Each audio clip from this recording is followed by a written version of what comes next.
Hi everyone, this is Dr. Nitin Chhoda and welcome to this episode of Ignition Time. Today is November 10th, 2020. Let's get into a time machine. Let's go back 4 years to November 10th, 2016, when President Barack Obama welcomed President-elect Donald Trump to the White House, and they had a press conference, and President Barack Obama said that the goal was to support President Trump to begin the peaceful transition of power. And he said that if the president-elect at that time, President-elect Trump, he said if President-elect Trump is successful, then we as a country are successful. That was my interpretation of what he said. In fact, I want you to see this for yourself, and I want you to observe this interaction, this gracious interaction between President Obama and President Trump in front of a team full of a room full of reporters, and I want you to judge for yourself. These are days in a bygone era, and obviously we know what's happening right now and the discord that's happening right now. But let's get into a time machine. Let's go back 4 years, and I want you to see this for yourself. And let's roll the tape. Well, I just had the opportunity to have an excellent conversation with President-elect Trump. It was wide-ranging. We talked about some of the organizational issues in setting up a White House. We talked about foreign policy. We talked about domestic policy. And as I said last night, my number one priority in the coming 2 months is to try to facilitate a transition that ensures our president-elect is successful. I have been very encouraged by the, I think, interest in President-elect Trump's wanting to work with my team around many of the issues that this great country faces. And I believe that it is important for all of us, regardless of party and regardless of political preferences, to now come together, work together, to deal with the many challenges that we face. And in the meantime, Michelle has had a chance to greet the incoming First Lady, and we had an excellent conversation with her as well, and we want to make sure that they feel welcome as they prepare to make this transition. And most of all, I want to emphasize to you, Ms. President-elect, that we now are going to want to do everything we can to help you succeed, because if you succeed, then the country succeeds. So that was another day and age.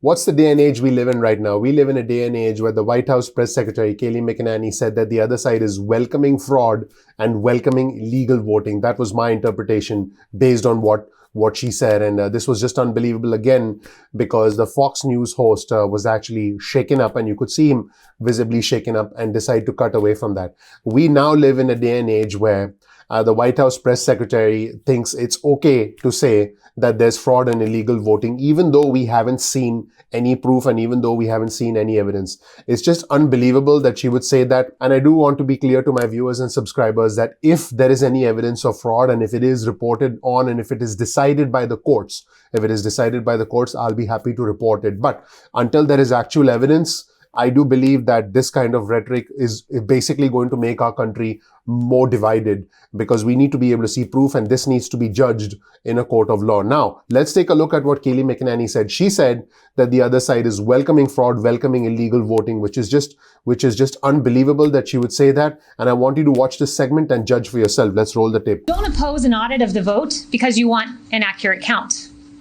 You don't oppose our efforts at sunlight and transparency because you have nothing to hide. You take these positions because you are welcoming fraud and you are welcoming illegal voting. Our position is clear. We want to protect the franchise of the American people. We want an honest, accurate, lawful count. We want maximum sunlight. We want maximum transparency. We want every legal vote to be counted, and we want every illegal vote to Well, I just think we have to be very clear. She's charging the other side is welcoming fraud and welcoming illegal voting. Unless she has more details to back that up, I can't in good countenance continue showing you this. I want to make sure that maybe they do have something to back that up, but that's an explosive charge to make. And since we looked at a flashback earlier between President Barack Obama and at that moment President-elect Trump, and that was 4 years ago, why don't we go back another 4 years? Let's go back to November 10th, 2012. Yeah, let's get into a time machine and go back 8 years, November 10th, 2012. And on your screen, you'll see a tweet from citizen Donald Trump who said, "I love Twitter. It's like owning your own newspaper without the losses." In other words, newspapers have losses, the newspaper industry has essentially turned upside down in the past few years because of the digitization of all our media, the digitization in the way we consume news. I mean, look at it. Look at this. You're on YouTube right now consuming news. So again, President Trump said, "I love Twitter." Again, you'll see the tweet on your screen.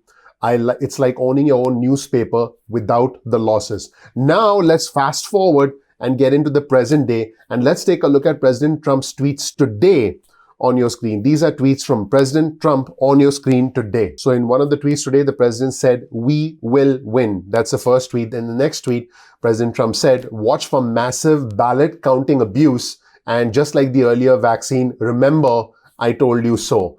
Unbelievable. So the president is saying that, he projected a vaccine to be announced, and indeed a vaccine has been announced. And I do believe we'll see more vaccines being announced. I don't think the Pfizer vaccine is going to be the only game in town. It remains to be seen whether the other vaccines are going to have that level of efficacy. But the president said, just like I predicted a vaccine, I am predicting that there'll be massive ballot counting abuse. That's what the president is saying.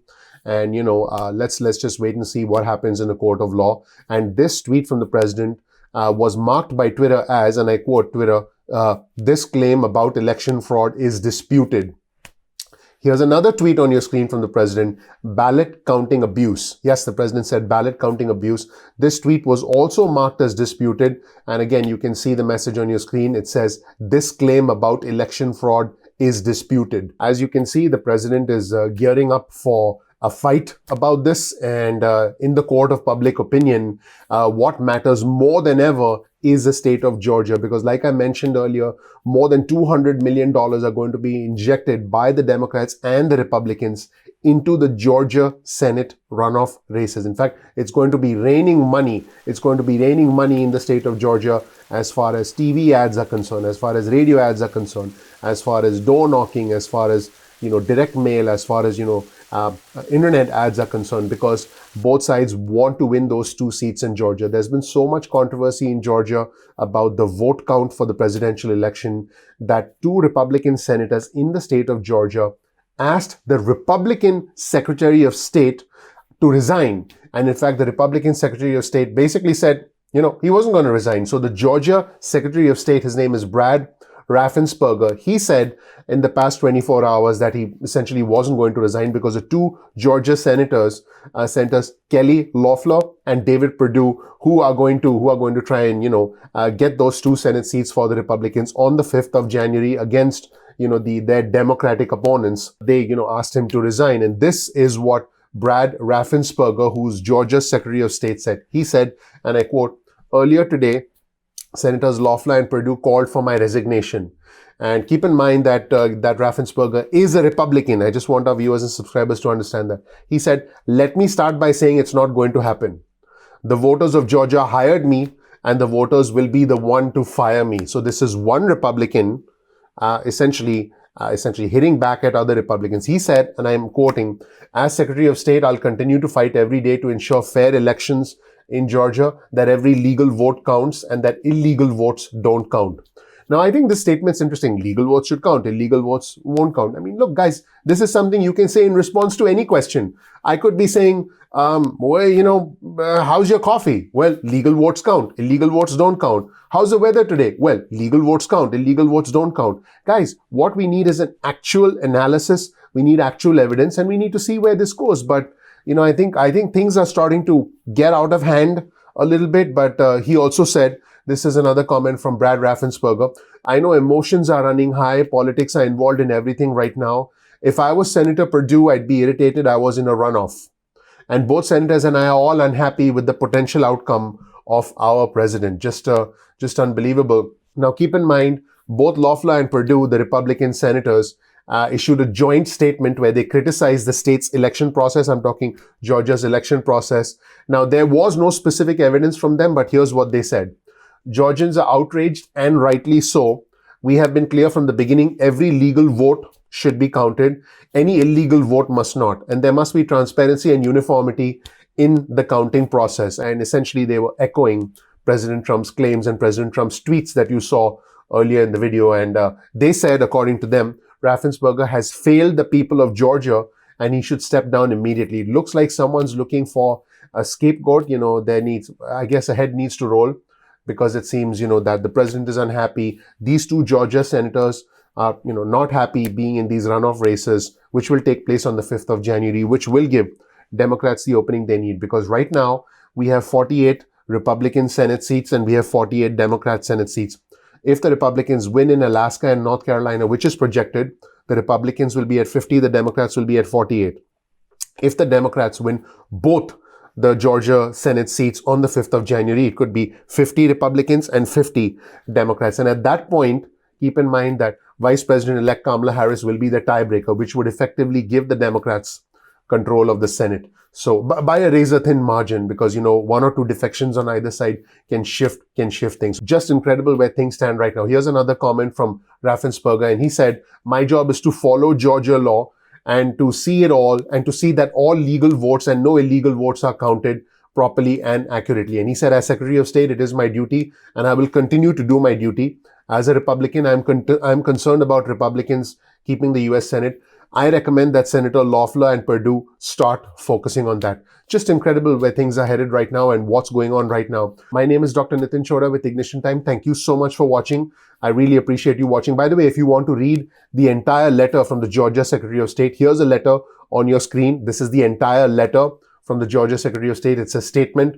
We'll provide you with a link in the description section below to this statement and to this letter, so you can check it out for yourself. So definitely check it out.